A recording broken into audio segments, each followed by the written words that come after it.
era natural maltratar os escravos, porque eram pessoas mais velhas acostumadas com isso, ok? Então, gente, a grande dica para vocês é: quando vocês se depararem com uma obra de um autor do século passado, ou de 2, 3 séculos atrás, tente primeiro compreender a cabeça daquela pessoa pela parte histórica, fica mais fácil, né? Por exemplo, quando vocês vivem um mundo mais rápido, quando vocês vão ler um relato, vocês encontram muita descrição, né? Pormenorizada. E aí vocês, nossa, mas isso aqui ele está descrevendo o quarto todinho, meu Deus, está falando até da louça e tal. Isso é uma característica, gente, do naturalismo, um excesso de descrição. Tá bom? A questão de ver as pessoas pela questão do instinto sexual animalesco é uma característica naturalista, ou cientificismo, né? E vocês vão ter uma pegadinha no vestibular. Provavelmente, além da questão racial, que vão fazer uma pergunta ou outra, mas veja, sempre alinhada com o texto, é sempre as questões bem sutis relacionadas com o texto, vocês vão ter essa questão, veja só, do realismo e do naturalismo. Eles podem, numa questão, induzir vocês a encontrar uma característica realista dentro daquele texto naturalista, e não é, entendeu? Lembre-se, o naturalismo é uma vertente radical do realismo. Então você tem que ser esperto, né? Se entra na questão da introspecção psicológica, né? Da questão dos fatos, aí já está indo mais para o lado do realismo, entendeu? Se vai mais para o lado da cientificidade, do instinto do ser humano, né? da explicação do ser humano movido pela questão biológica, não é excesso de descrição, naturalismo, tá ok? Então é isso aí, eu deixo aberto agora para vocês aí alguma contribuição. A questão, tipo, posso supor que a mãe do Raimundo, ela poderia ter sido estrupada pelo pai dele? Olha, nós vemos outra época, né? Porque hoje em dia até beijo roubado é estupro, meu amigo. Se tu beijar uma moça sem ela querer, entendeu? É considerado estupro. No século XIX, o beijo roubado era considerado um arroubo de romantismo, né? Então ela era escrava dele, mas ela também, existe é complicado falar disso, gente, sabe por quê? Existe uma situação chamada síndrome de Estocolmo. Alguém sabe o que é síndrome de Estocolmo? Você está sendo ferrado por uma pessoa e depois de 15 minutos você acaba amando a pessoa, gostando da pessoa e defende a pessoa, né? Então assim, poxa, ela era escrava dele, mas ela também, no início, ela salva a vida dele, e ele sai sem nada do Pará, vem para o Maranhão e ela fica do lado dele, entendeu? E quando ele morre, ela enlouquece até de tanto sofrimento. Então, meu amigo, eu não sei dizer, entendeu? Se ela foi estuprada. Tinha que conversar com a Dominga de novo. Posso pegar uma palavra aqui? Pode. Você lê o livro. A gente tem que se ater ao que está no livro, não é? Não é? Não extrapolar. Senão eu estou fazendo outra obra. Verdade? Não é É a verdade? sua, né? Olha, na obra, se há uma coisa que a obra deixa muito claro, é a dignidade da Domingas, a escrava. A figura detestável, desde logo, quando chega realmente ao fato, não é? Vou já falar dele. Você já está preparado para chegar lá. O autor vai insinuando devagarzinho você aceitar aquele fato sem ser tão escandaloso. Aí está exatamente a diferença. Eu não concordo em absoluto. Eu não sei se eu já li 15 ou 20 vezes o Mulato, mas eu não concordaria nunca que esse fosse uma obra de cunho naturalista. Não vale a pena aprofundar essa questão e se colocarem, o professor disse muito bem, isso é o tipo da pegadinha. Quando eu digo pegadinha em vestibular, eu quero dizer, se eu fosse, eu, Sebastião, fosse fazer exame hoje que vocês vão fazer, eu tenho certeza que seria reprovado. Está me entendendo? Porque eu não sei responder a pegadinha. É, não é, e acabou-se. Depois a gente pode conversar sobre isso. Mas veja bem, a figura detestável é a esposa do José, o pai do Raimundo, que é apanhada fornicando com quem? Com a figura fundamentalmente negativa do romance, que é o Cônego Diogo. Tá certo? A obra é fundamentalmente anticlerical. Anticlerical. Vocês não estavam aqui no sábado passado, não, né? Não, estavam, só você, né?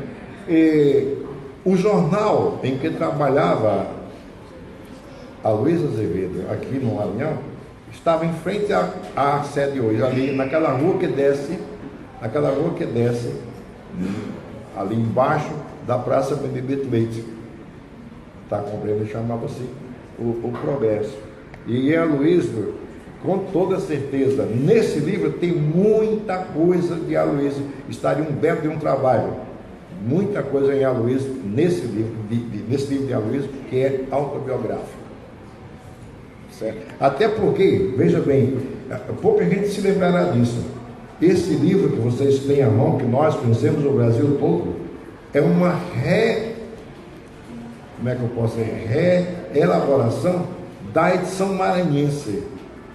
Eu e do Jomar, vocês devem conhecer essa obra, não é? Que é aquele de segunda edição, não é assim que diz? Segunda edição maranhense. Quando eu ajudei o Jomar a fazer esse trabalho, eu disse: Jomar, você devia ter publicado este livro aqui pela primeira edição maranhense, 1881.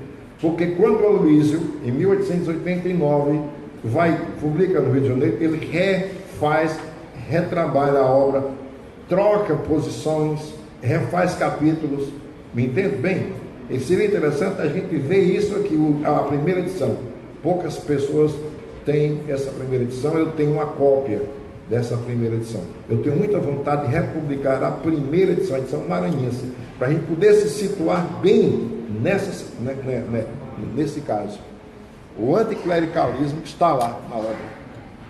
Mais alguma pergunta, alguma variação, uma questão?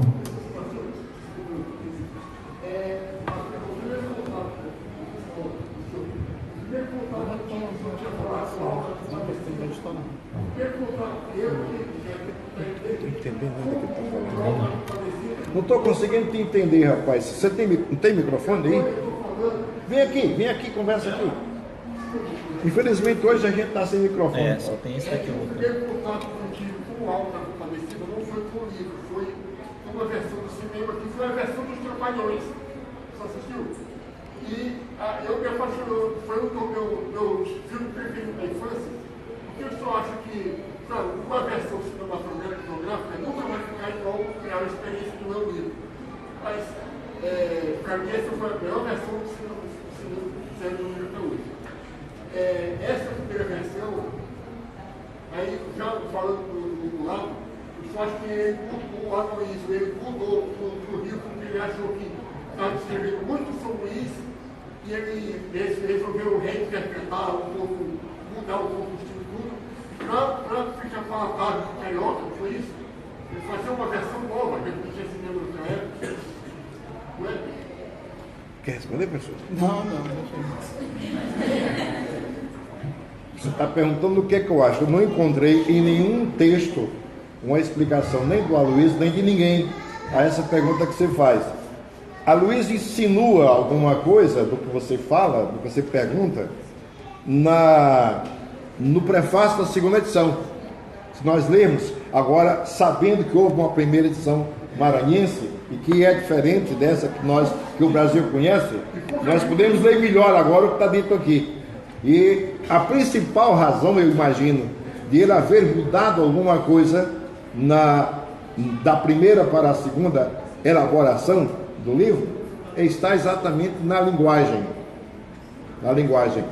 Eu tenho um colega em João Pessoa que fez uma tese de doutorado sobre essas duas edições de Aloysio Azevedo.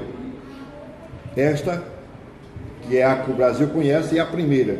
E ele anota comparativamente, assim, capítulo a capítulo, o que é que muda, né? Se eu soubesse, eu tinha trazido isso para cá. Mas para mim está nisso. Eu vou retirar aquilo que tem de maranhense na obra, para que a obra se torne menos regional e mais nacional. É o que eu posso te dizer. Mas é uma suposição que eu faço. Eu acho que bastante plausível, mas não tenho nenhuma prova positiva, não é, disso.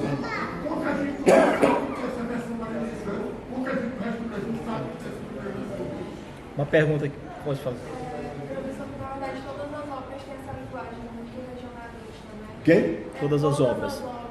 nessa Essas três. A linguagem do regionalismo. Tirando. Das 3 obras que nós estamos estudando. Mulato, né? Sim, graças a Deus. Ainda bem, né? Ainda bem. Mas ainda bem que nós não estamos estudando rock, né? Mas às vezes, só para complementar aí, no caso do naturalismo, ele vai se apegar muito na questão da linguagem coloquial, da linguagem popular, entendeu? Contrapondo a questão até do romantismo, que usa uma linguagem um pouco mais elaborada, entendeu? E da forma como estava sendo apresentado. Isso aí foi uma inovação naquele período, né? Posso botar aqui, no caso do mulato, essa linguagem pode caracterizar os personagens, tipo assim, o âmbito social que ele Completamente. Tem, por exemplo, quando eles chegam na fazenda lá do Cancela, né, eles são recebidos por um negro lá e ele quase você não entende o que ele está falando ali. Eu achei super legal aquela situação. Então eles fazem isso, essa adequação da linguagem, porque a linguagem é um reflexo do aspecto sociocultural. A pior sacanagem que pode ter é você corrigir uma pessoa, um camponês, um lavrador, que não teve a mesma educação que você teve, entendeu? Porque ele está, para aquele grupo onde ele vive, ele fala corretamente, ele é entendido. Quando é que começa a sacanagem? Quando ele fala, eu estou bem, e você fica, estou bem. Quer dizer, você está se preponderando de uma... É até covardia isso, mas essa sacação foi boa, valeu. Ia falar, Lopes? Alguma coisa? Tudo bem. Então, pessoal, vou passar aqui utilizando os instantes que nos restam. São 7 horas, foi? 15 para as 7. 7h30, exato. Vamos tentar aqui, depois da fala dos colegas, sintetizar, né, o que a gente pode extrair de mais relevante para vocês que vão levar para esse vestibular. Então, a gente vai tentar extrair daquilo que a gente leu, o que vocês leram, o que pode ser... que pode ter mais destaque, que pode ser cobrado. Lógico, sempre levando em conta que isso é só um exercício do pensamento. Ninguém tem aqui a certeza do que vai cair em concurso ou em prova nenhuma. Mas enfim, quando a gente vai falar de Morte e Vida Severina, a gente vai falar de uma outra obra que tem um vínculo muito forte com o que já foi falado aqui, tanto pelo professor Sebastião quanto pelo professor Fernando Reis. O que? A nordestinidade, certo? Morte e Vida Severina também é uma obra pautada por uma questão nordestina, no caso maranhense. Agora, as outras duas com peculiaridades, com questões diferentes. A nossa aqui tem uma intertextualidade com a que o professor Sebastião falou, porque os dois são altos. Alto da Compadecida e Morte e Vida Severina são altos. Ele já falou que o alto é de uma tradição medieval, tem um conteúdo dramático, um tanto quanto uma exposição teatralizada, tem uma moral, tem um tom moralizante, enfim, ela tem às vezes personagens um pouco exagerados, nem sempre, mas tem. É escrita de forma mais simples, não é tão complexa, não é tão rebuscada. Então tem alguns elementos que dialogam aí com essas duas obras que eu gostaria já de colocar para vocês. O autor João Cabral de Melo Neto, E isso sempre cai em vestibular, vou perguntar qual é a geração, ou vou dizer assim, a que geração pertenceu, fulano de tal. Então, ele é da chamada geração de 45, 1945, também chamado de terceira geração, ou terceira fase do modernismo brasileiro. Isso sempre é vinculado, sempre. O que quer dizer isso? Vamos agora para a história. Qual foi o grande evento mundial que se encerrou no ano de 1945, que acabou no ano de 1945? Segunda Grande Guerra Mundial. Então, a gente já anota aí por que chamaram de geração de 45. É uma geração que vê o mundo em desencanto. Está todo mundo desencantado, porque a Europa foi destroçada por uma guerra colossal, sem proporções na humanidade até aquele momento, certo? Todas as nações estavam de alguma forma dentro do palco da guerra. Até quem não estava na Europa se meteu na confusão. Os Estados Unidos chegou lá como um salvador da pátria, mais uma vez, né? O Brasil mandou uma força expedicionária para lá, que inclusive combateu com alemães na Itália, ganhou, né? Nas coxas, mas chegou. Então, o mundo todo, a geopolítica mundial foi mudada por causa de uma guerra de proporções gigantescas. Aí você vai perguntar, mas o que tem a ver uma guerra lá na Europa com o cara que está escrevendo aqui no Brasil? Tem tudo a ver. O mundo não foi o mesmo depois daquele momento. E essa geração que começa a escrever daí para frente está totalmente desacreditada do ser humano. Ninguém quer mais acreditar que alguém que é capaz de matar milhões de pessoas num combate, num genocídio, 25 milhões na Rússia, 6 milhões, 8 milhões de judeus, mais não sei quantos milhões de poloneses, mais outros tantos de franceses, mais outro tanto de italianos. E se você juntar tudo, numericamente, estatisticamente, foi um apocalipse sinal, né? Então esse pessoal e o João Cabral de Melo Neto, nessa terceira geração, que não é diferente, eles já vão fazer uma poesia um pouco mais diferente daquela que fez Drummond, por exemplo, uma geração antes, ou que fizeram os primeiros modernistas, que era uma coisa assim de vamos fazer a vanguarda, vamos mudar tudo. Não, aqui ela é muito intimista, ela é seca, ela é dura, ela é regionalista, porque é uma forma também de você entrar na modernidade, é você falar pro mundo da sua vila, do seu rincão. Então, essas características são sempre destacadas. Ela é urbana também, apesar de aqui ele falar muito do sertão, mas ele sai do sertão para a cidade. E há nessa forma de escrever do João Cabral de Melo Neto uma espécie de despoetização do poema. Ou seja, você pega a obra e lê, e pegue o Alto da Compadecida. O Alto da Compadecida você dá risada, você gargalha, você acha hilário, essa daqui não tem nada de engraçado. A morte de Severina é seca. Deixa eu dizer uma frase. Pode falar. Todo pobre tem direito a 7 palmos de terra. Como é que você vai ficar alegre com uma coisa dessa? Muito bem dito. Todo pobre tem direito a 7 palmos de terra. Ela é seca, os versos são secos. Os versos são curtos. Há muita experimentação nos versos. Não é aquela coisa que você lê lá nos românticos, né? Oh, meu amor, minha querida, não. Nem é também aquela porra louquice dos primeiros modernistas, não. É uma coisa muito intensa, há uma emoção nisso tudo aí. E esse poema, inclusive o João Cabral Melo Neto é chamado de engenheiro da poesia, porque ele fazia um poema como se estivesse colocando um tijolo em cima de outro tijolo, de outro tijolo. Então é uma coisa muito dura. O que não quer dizer que não haja um sentimento nisso, né? Então, a palavra ganha concretude nessa terceira fase do modernismo. Uma época que tem Guimarães Rosa, outro monstro. Para mim, o maior e o melhor dessa geração. Leito Ivo, outro gigante, né? Apresentação. Então, trata-se de um poema trágico. Morte e Vida Severina é trágico.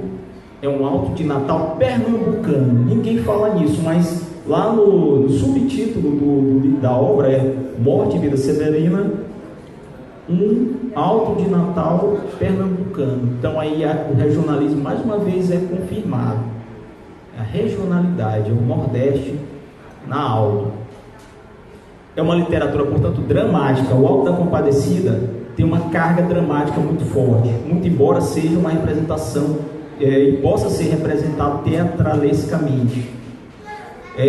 Outra coisa que eu gostaria de destacar para vocês, isso daí também os literatos e os concursos gostam de cobrar. Os vestibulares são feitos em versos curtos, são muito sonoros, muito musicais e com as 7 sílabas poéticas, que eles gostam de falar isso sempre. Ele escreve em redondilha menor. Isso daí é apenas um detalhe. A intensa musicalidade, o alto em si, o alto e os altos tem uma musicalidade intrínseca. Quando você lê, você vai lendo e é como se aquilo fosse uma cantiga na tua cabeça. A poesia que você lê e que ela não te leva para esse caminho da musicalidade, ela te leva a pensar, a refletir e a ser tocado por ela. Essa aqui, ela é diferente, parece que você vai falando e vai cantando e vai falando, é quase um rap, né? Só que é o rap do down, né? Muito down. Olha só, vou eu que a viagem é longa, irmão das almas, é muito longa a viagem a Serra Alta, mas sorte tem um defunto, irmão das almas, pois já não fará na volta a caminhada. Toritama não cai longe, irmão das almas, seremos no Campo Santo de madrugada, partamos enquanto é noite, irmão das almas, que é melhor lençol dos mortos, noite fechada. Então, será que eu conseguiria ler esse poema assim, vou eu, que a viagem é longa, irmão das almas, é muito longa? Não dá. Ela te leva a uma musicalidade, certo? Essa é uma característica muito forte desse tipo. E o Campo Santo é um cemitério, viu, gente? Quando ele falar em Campo Santo, é o termo para cemitério. Os que estão nos ouvindo aqui sabem que o Alto Pernambucano, Morte e Vida Severina, foi musicado. Sim, perfeitamente. Por Chico Buarque de Holanda. Perfeitamente. Não é? Perfeitamente. O próprio João Cabral de Melo Neto disse que depois que ouviu a música sobre o poema dele, era ele incapaz de dizer o poema que não fosse cantando pela música do Chico Buarque de Holanda. Isso. Bem lembrado, bem lembrado. Vocês no YouTube talvez encontrem Morte e Vida Severina da Globo. Muito bem Uma feito. série, né? Uma entendeu? minissérie, né? Muito bem Era uma feito. macrosérie, uma minissérie. Mas o que está lá, eu queria trazer para cá, mas evidentemente não teria cabimento a não ser que eu fizesse presente a vocês. Mas eu não encontrei em casa a fita ainda VHS do Alto representado na Rede Globo aí no final dos anos 80. Já tem, acho que Não é? no YouTube. Com José, tem no YouTube, Já não é? tem, já. Procurem, por favor, quem vocês podem não procurar deixe de pra fazer ver. isso, vocês vão ganhar pelos dois lados. Ele lá está de forma bem teatral. Do José, a figura fundamental não é aquele que está lá em litogravura, o poema, não. É a música, não é o poema do Chico Buarque de Holanda. Então é muito forte no poema. Outra questão, agora falar sobre o espaço e a temática. Estão muito interligados. O tema morte, terra seca, terra arrasada, retirante, aquela vida dura do sertão, está ligado com o espaço que o eu lírico dessa poesia, o narrador, vamos dizer assim, que não é bem o narrador no sentido mais tradicional, mas está lá, ele é conduzido por esse sair do sertão para a cidade. Ele está fugindo da seca e da opressão da vida severina do sertão. Severina é severa. A vida que se leva no sertão é uma vida quase morte, porque ela é muito dura. Por isso o autor usa severo, severino. E o severino aí é a representação de todos os severinos. Ele não é só mais um severino. Estou com alguns trechos dele. Somos muito severinos. Somos muito severinos. Ele fala isso. E ele vai fazer um percurso da Caatinga, do semiárido para Recife, que é litoral, zona da mata, litoral. Então ele vai sair do muito seco e árido para um lugar onde tem água, tem vida, tem verde. Quem conduz, e vocês se leiam o poema, vão ver, é o rio Capiberibe. Ele vai seguir o curso do rio, e aí tem uma outra metáfora aí, que é a questão da vida, que está a água, né? Então eles não têm água, o sertão não tem água, então ele vai seguir o curso da água. E Então ele fala: pensei que seguindo o rio eu jamais me perderia. Ele é o caminho mais certo de todos, o melhor guia. Então o guia dele nesse périplo, que é sair da vida severina, dura, rígida, daquele sertão lá desgraçado, para a cidade, para tentar uma vida melhor, é o rio. O rio é a salvação, e é o percurso, é o guia. Em toda obra, anotem aí, a onipresença da morte. A morte é onipresente. Se vocês forem riscando embaixo quantas vezes ele vai falar de morte, ou de alguma palavra que remeta à morte, vocês vão ver que é um poema da morte. O alto é um poema da morte. A onipresença da morte, ela está em todos os cantos, e o tempo todo com esse personagem. Morte por fome, morte por emboscada, morte por velhice. Ele até divide 2 tipos de morte que são muito comuns nos conflitos agrários até hoje no Nordeste: ou morte morrida ou morte matada. Pergunta se alguém morreu no interior, foi o que? Foi morte morrida ou morte matada? Isso ele faz o tempo todo aqui nessa caminhada, quando ele já sai a partir da morte. Ele sai porque está tendo um enterro, e ele acompanha o enterro e pergunta para as pessoas que estão carregando o cara que está na rede, né? Que é como se faz no interior, levando de um lugar para outro, para um campo santo, para um cemitério. Aí pergunta: foi morte morrida ou morte matada? Aí foi morte matada. Uma bala, eles vão chamar a bala de... tem uma expressão muito interessante, que é quase uma bala perdida. Bala pássara bala, pum, que pegou o cara. Pássara bala, essa é sensacional. Que foi voando e pegou o cara. Então foi morte matada. E por velhice. Essa velhice, ela é velhice. É a velhice que o professor acabou de... É uma velhice antes dos... Isso, é uma velhice de 31 anos de idade. O cara com 31 anos de idade, ele é um vovô. Porque o sol inclemente, trabalhando na roça, manhã, tarde e noite, sem se alimentar direito, sem tomar água, você se acaba rapidinho. E as condições. O Nordeste, o sertão, é extremamente seco. Eu costumo sempre ir para lá, passo, pelo menos quando eu vou, passo um mês ou mais. Os 3 primeiros dias eu já vou daqui preparado. Os lábios racham. Tão seco que é. Se imagine uma pessoa trabalhando, eu estou falando de gente da minha família, de sol a sol, de quando o sol nasce. Vocês estão falando com um camarada cujo pai amanhecia o dia, ele via o sol nascer dentro da roça e saía da roça quando ele não enxergava mais nada. Vocês podem imaginar uma pessoa dessa, que vida que ele tem. Bom, meu pai viveu pouco, só 88 anos. É outro milagre do nordestino. Eu encontrei agora um parente do meu pai que tem 106 anos de idade. Tinha mais juízo do que eu. É um milagre. Então, meus amigos, voltando para o texto, ele vai fazer essa caminhada, que é um trajeto, e ele vai sair de casa e vai tentar chegar na cidade grande. O poeta faz isso como se fossem estações. Um calvário, um martírio. Lembra uma via crucis. Não tem dito que é uma via crucis, mas lembra, porque o tempo todo ele vai parando, ele anda e para. E aí ele pensa: será que eu vou continuar? Aí ele pensa, pergunta para si mesmo, pergunta para os outros, vê que não. Aí não, vou continuar. Aí depois vai, para mais lá na frente, de cidade em cidade, como se fossem contas de um rosário. Ele estava rezando e ele está fazendo isso como se fosse uma ladainha. E aí vem de novo a musicalidade. E já nos primeiros versos, logo ainda nas primeiras páginas, nos primeiros versos do poema, ele já dá a síntese do que vai ser toda a história. Ele diz assim: o retirante tem medo de se extraviar porque seu guia, o rio Capibaribe, cortou com o verão. Ou seja, de repente o rio pode secar, quando não é um rio permanente. Mas aí ele vai dizer assim: antes de sair de casa aprendi a ladainha das vilas que vou passar na minha longa descida. Pequeninas, todas formando um rosário, de que a estrada fosse a linha. Devo rezar tal rosário até o mar onde termina a chegada na cidade.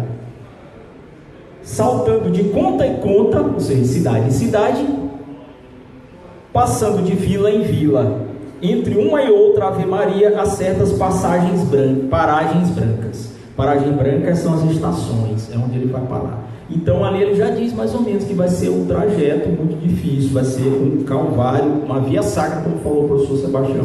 Isso daí é uma chave de leitura fatal. Se vocês entenderem isso daí, muito do que for cobrado, você pode, inclusive se fosse uma redação, né, é uma forma de ir direto ao ponto do que ele está falando.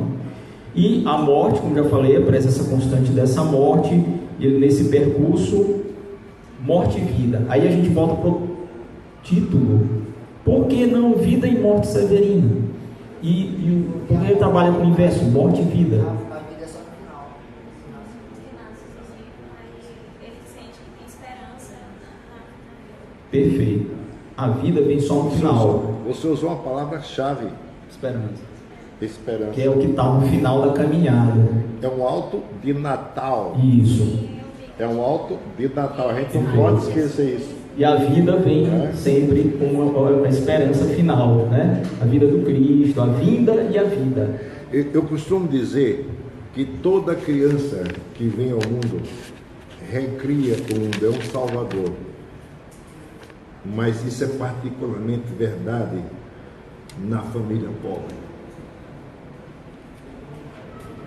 A outra questão é que não há trabalho. Ele foge também porque não há trabalho. Ele é tirante. Uma das questões, além da seca, é que ele sai do seu local, sai do seu torrão, atrás de um lugar onde ele possa trabalhar. E ele diz: como aqui a morte é tanta, só é possível trabalhar nessas profissões que fazem da morte ofício ou bazar. Então, por onde ele passa, no Nordeste não tem nada. Quando tem, é uma profissão ligada à morte, né? Aquelas rezadeiras, se alguém já viu alguém morto por aí pro interior, né? Vão umas pessoas lá rezar. Então ele encontra isso o tempo todo, de cidade em cidade, né? E aí ele vai mudando. A geografia vai mudando também, ele vai saindo do seco pro que ele fala até de, não é bem molhado, mas ele vai fazer ligações com o mar, com água. Então vai começando a mudar a geografia e a fauna, a flora desse trajeto. Quando ele está chegando a Recife, você percebe isso no que ele narra. Então ele sai dessa miséria absoluta, vai andando e vai vindo a terra fértil, zona da mata. Aí ele diz assim: aqui já é diferente, se pisa macio no chão, papapá. Lá atrás ele sempre fala: tem que roçar na pedra, terra dura, seca. E lá na frente ele vai mudar, já vai dizer, a imagem que a gente vai ter já é de uma outra coisa, uma outra percepção que está ligado ao espaço geográfico nesse andar. No meio da caminhada, quase ao final, na verdade, ao chegar na capital, ele descobre que a vida lá também é severina, porque tem gente morrendo. E ele se encosta no muro caiado, que é um cemitério, da ideia do cemitério, e ele ouve dois coveiros conversando sobre as pessoas que eles enterravam ali. E até dentro do cemitério há uma divisão. Há o lado do cemitério que recebe aquelas pessoas que são profissionais liberais, foram né, da sua vida, os mais ricos, e há o outro lado do cemitério. Quem morou perto do cemitério do Gavião sabe disso, né, Fernando?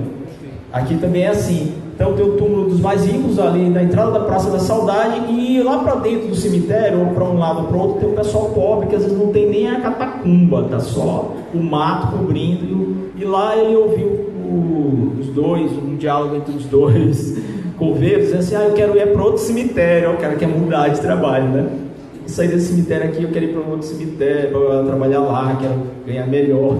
E aqui a gente só enterra esse pessoal pobre, tem gente que não tem nem como viver e está vindo para cá. Então ele faz essa denúncia.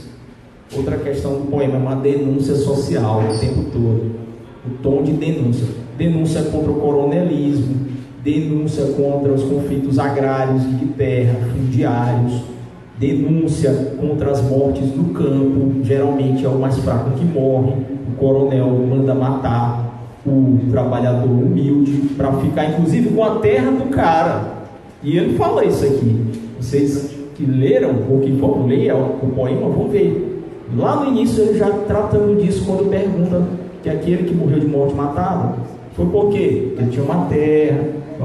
Mas o que você vai fazer com esse que matou ele? Não sabe, a gente não sabe. Justiça não vai dar conta.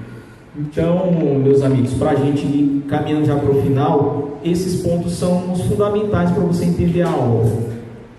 E no final, como eu falei, ele tenta o suicídio, vai pular de uma ponte para o rio.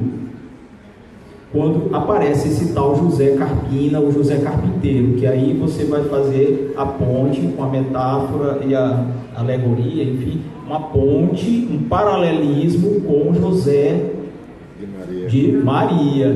E ele, o Severino, é filho de Maria também. Aquele José, casado com uma Maria, começa a plantar nele a semente da esperança, dizendo: não, a vida é severina, mas tem a questão da vida, você tem que viver cada dia, tem que lutar, de repente vai mudar e tal. E começa a ter um processo de transformação interna. O Severino vai mudando de ideia e o José consegue convencê-lo a não pular para o suicídio.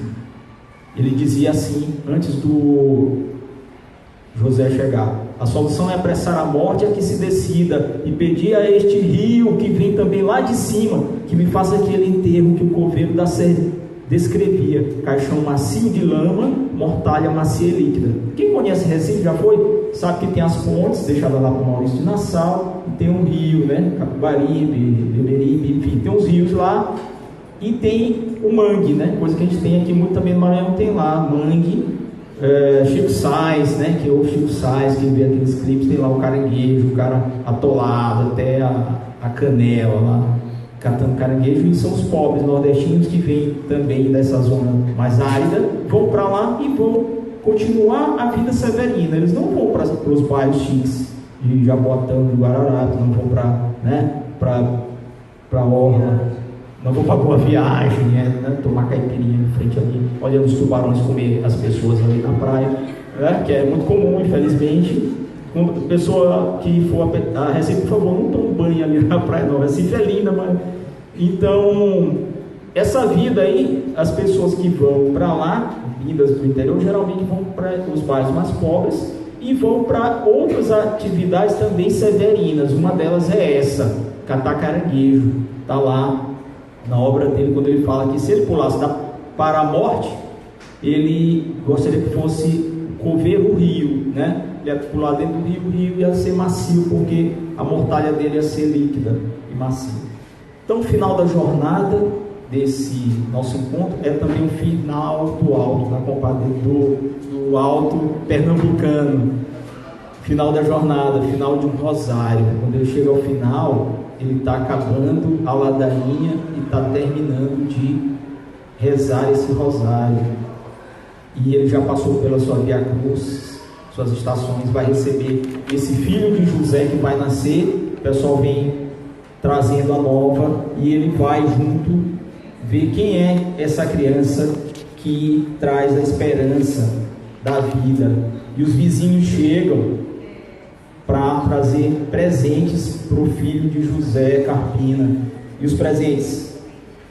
São todos pernambucanos. Presentes nordestinos e presentes de quem é pobre. Mais uma denúncia social. Eu vou ler para vocês, é bacana. Minha pobreza tal é que não trago presente grande. Trago para a mãe caranguejos pescados por esses mangues. Mamando leite de lama conservará nosso sangue. Aí vem outro: minha pobreza é tal, é que coisa não posso ofertar, somente o leite que tem para meu filho amamentar. Aí lá vem outro: minha pobreza tal é que não tem presente melhor, trago papel de jornal para lhe servir cobertor, compreender assim de letras, vai um dia ser doutor. Minha pobreza tal é que não tem presente caro, como não posso trazer um olho d'água da Lagoa do Carro, trago aqui água de Olinda, água de Bica do Rosário.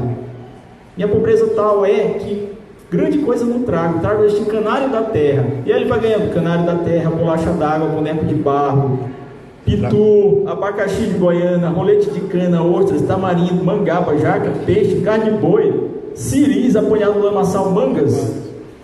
Esses são os presentes que... Olha só que lindo, cara, que esse cara construiu isso aqui. Isso aqui é um negócio... Agora veja bem, isso aqui não tem nada de alegre nem de engraçado. O Alto da Compadecida, que o nosso nobre professor leu, É para você dar gargalhadas, como ele falou que ontem à noite estava perturbando os vizinhos dele, porque ele ficou rindo de madrugada relendo aqui. Eu queria aproveitar, já que está fazendo Queria aproveitar, já que está fazendo esse link, né, com o Alto da Compadecida, se você reparar, nas 3 obras, há uma narrativa bem forte sobre a religiosidade. Sim, sim. Né? Não pode esquecer disso. Mesmo o mulato, carregado do naturalismo, aquela busca da cientificidade, ele faz uma crítica social em cima dos costumes religiosos, né? Da Igreja dos Remédios, né? Da quermesse e lá da ladainha de São João, né? Que fazem. Então, assim, você tem que ficar ligado nisso, né? As 3 obras tem essa questão religiosa e junto a crítica social, ok? Perfeito, perfeito. Bem, pessoal, então eu encerro por aqui com João Cabral de Melo Neto. Agora para vocês, né? Para vocês, fiquem à vontade para perguntar. Principalmente para o professor que também é paraibano, pernambucano, o termo, o nome Severino é um nome muito comum no Pernambuco. Eu, inclusive, eu tenho 2 tios e uma tia que tem esses nomes. Severino, na verdade, né? Que é a nome que é. Si, é si, né? A gente fala sé, fala si. E quando ele traz o título Morte e Vida Severino, apesar da dureza, faz também referência ao regionalismo em relação aos nomes, ou não? Absolutamente sim. E João Cabral é pernambucano, no que eu estava ouvindo isso aqui e me lembrando todo o meu ensino até a entrada no ensino superior foi em Pernambuco, foi em Recife. Quando eu cheguei no Recife tinha um pouco mais de 200 mil habitantes. Vocês podem imaginar o quanto que me dá de saudade. Por exemplo, eu estava na minha sala de aula aqui e ouvindo o pregoeiro, abacaxi de Goiânia, saputi, né? São coisas pernambucaníssimas, não é? A saída, o percurso do Severino se dá... Porque assim, lá, eu também morei muito tempo lá, e as cidades são muito próximas, se você for andar. E a ideia do Rosário também, a gente pode, não sei, quero saber do senhor, se a gente pode fazer essa ligação com as cidades, porque uma é muito próxima da outra até chegar em Recife. Exatamente. E para fazer perfeitamente aquilo que a gente chama em literatura de isomorfismo, né? A forma de dizer reproduz o conteúdo que você quer entregar, não é? É a saída da seca para o verde, não é? É o percurso do rio seco para o mar, tá certo? E do sertão bravo para o litoral. Não é? Ele cita inclusive a cidade de Toretama. Não está lá, não é? Toretama que fica ali já subindo para a Paraíba. Pernambuco se oferece muito bem, você falou em geografia, a geografia pernambucana se oferece especificamente para esse cenário pela seguinte razão: em todos os estados nordestinos é o único estado que tem 3 claras etapas, vamos dizer assim, para o verde. O sertão, que é brabo, que é seco, que só dá garrancho mesmo, a caatinga, né? O agreste, que é uma área de transição, onde se dá basicamente o que é a criação de bichos, né? pequenos animais, e a chamada zona da mata, que é onde está, não apenas está a cana-de-açúcar, é a grande coisa que se vê. Eu estou me lembrando do meu colégio, a gente subia no primeiro andar assim, havia um mar imenso, que era lindo, o vento soprando e você via a onda, né? A onda verde.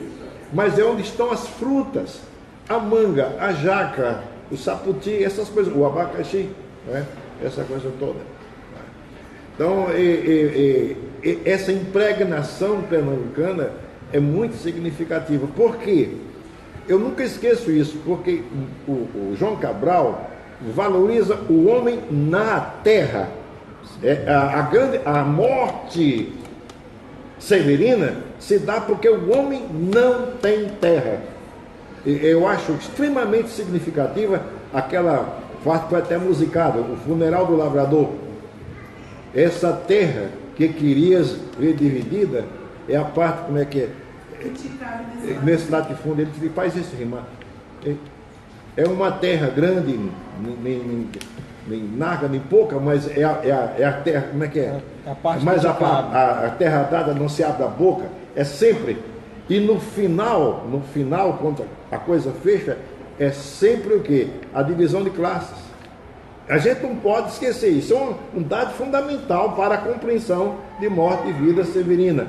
A história do surgimento dessa obra se dá porque uma senhora diretora de teatro, escritora de teatro infantil, Maria Clara Machado, pediu a ele para fazer um alto de Natal. E ele disse, meu Deus, como é que eu vou fazer um alto de Natal? Não é? E ficou enrolando, até que veio. Ele fez isso aí, mas fez dentro de sua compreensão de mundo. Não se fala em Natal de Cristo. É o Natal de um menino, não é? Pernambucano, que em si resume o quê? A vida, a promessa de vida que os outros não realizaram. É tudo terra a terra. É diferente, completamente diferente do Alto da Compadecida. O Alto da Compadecida, você vê que é o julgamento dos canalhas, os principais dos quais são o bispo, o sacristão, o padre e tal, que traz a visão protestante, que é o primeiro, Ariano Suassuna. Depois ele se converte e se faz católico, né? E catolicão mesmo, católico até monarquista, aquela coisa toda. Ariano é uma figura curiosíssima, porque politicamente ele era ultra-reacionário, do ponto de vista político. E no fim da vida ele se faz ultra-petista, por exemplo, que pareça. Essas conversões são sempre coisas perigosas, viu? Ele foi prefeito? Ariano foi administrador da cultura. Ele trabalhou na universidade como dirigente. O pai dele era político, foi governador da Paraíba e está envolvido, sem estar tanto, né, na chamada Revolução de 30, porque pouco depois da morte de João Pessoa, ele é assassinado às costas no Rio de Janeiro, entendeu? Da forma mais estúpida possível. É até difícil ligar a morte de João Pessoa à morte do João Suassuna, o pai dele. Como também a morte de João Pessoa, é muito difícil você aceitar que ela esteja ligada à política, é uma briga de família. Se alguém tiver curiosidade, eu posso contar isso com mais detalhes. É uma briga de família, é uma briga de namoro, de paixões familiares. Uma dúvida que eu tive no Alto da Compadecida é que eu terminei e fiquei se questionando qual a necessidade. Por que Deus tem a necessidade de ter o diabo acusando as pessoas, já que ele é onisciente? Você quer fazer filosofia. Essa é a mitologia cristã. Veja bem, o julgamento no outro lado da vida é sempre o julgamento entre, não é, Deus e o diabo. Então precisava personificar o acusador. O acusador é o demônio. Eu pensava que você ia fazer outra pergunta. Por que o demônio está encorado, né? Entendeu? Encorado. É uma tradição. A vida do nordestino vaqueiro é tão dura que só o diabo aguenta aquilo. Entendeu? Eu não conheço um vaqueiro que vá atrás de uma vaca e não volta com alguma ferida. E o cara sai todo encorado. Tá certo? Todo encorado. Por outro lado, eu não vi vocês lembrarem isso. Por que o Manuel é negro? Por que o Manuel é negro, né? E o curioso da história é que o único camarada debocha dele, eu devia ter lembrado isso, né? Debocha dele, mas aceita, diz, não, tudo bem, tal, dá para entender, você é um pequeno torradinho, mas dá para levar. O grande preconceito está no bispo. O grande preconceito está no bispo, para mostrar como o povo sabe se entender, tá certo? Dentro de sua vida simples. Tá certo? Preconceito de raça é sempre uma coisa de gente que tem dinheiro, ou quer ter. Isso, eu vivi muito isso nos States, gente. Preconceito de raça é coisa de gente besta metida rico. Horrível mesmo. É Ku Klux Klan. Ele pergunta que se Deus tinha a escolha entre negros, ele fala que preconceito é coisa de americano, Exatamente. Eu conheço a tradução americana dessa obra, e tiraram isso, evidentemente, né? E claro. Você sabe que, aliás, isso está em todos os YouTubes da vida. Ariano Suassuna tinha horror à americana. Ele foi convidado uma porção de vezes para ir para lá. Nunca. E, aliás, Ariano Suassuna não gostava de avião, não é? A dificuldade, ele quase que não toma posse na Academia Brasileira de Letras, extrapolou o prazo, porque ele não queria andar de avião. Ele fazia anedotas sem fim a respeito de avião. A primeira coisa que você tem que desconfiar de avião, gente, é que isso é invenção de brasileiro, né? Entendeu? E tem diversas anedotas. Não tinha medo de carro, porque carro podia cair no buraco. Se o avião, que o buraco acompanha. Tem diversas, né? Ariano não podia estar sem fazer graça. Né? Sr. João, o processo dialético é muito forte, né? Filosofia, se você quer fazer filosofia, mas na verdade Deus e o diabo é o processo dialético. Mas assim, o Severino, só para dizer, nós temos uma personagem da filosofia que é o Kierkegaard. É Sorin Aimé Kierkegaard. Sorin é Severino. E Kierkegaard é cemitério. Aí o nome dele seria Severino. Com esse nome só podia ser mesmo. Aí entra um moto junto com coisa Severino Cemitério. Quem vai dar um nome para uma pessoa? Eu queria só, já que entramos nessa questão de dialética e sobre Fernando Reis, quanto tempo? O cristianismo é uma cópia do judaísmo, entendeu? Então o que acontece? No judaísmo existe uma figura de um anjo que é acusador, que por acaso se chama Satã, se chama diabo. Só que aí no cristianismo eles deram um poder muito grande, tá entendendo?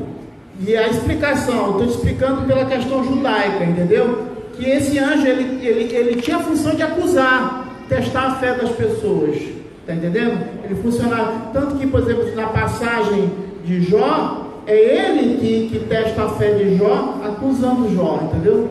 Tá ok? Só para explicar um pouquinho. Pois bem, mais alguém? Mais alguma questão? Vou passar então a palavra aqui para o nosso amigo Fernando, que ele quer dar uma vez sobre o livro, é isso? Pessoal, veja só, eu além de professor e de analista, eu também sou escritor. E eu lancei um livro na visão dessa menina, um livro fluídico, chamado Labirinto dos Sonhos, né? Que conta a história de um personagem que ele tem a capacidade de controlar o mundo dos sonhos. E ele brinca demais lá, só que lá tem regras também.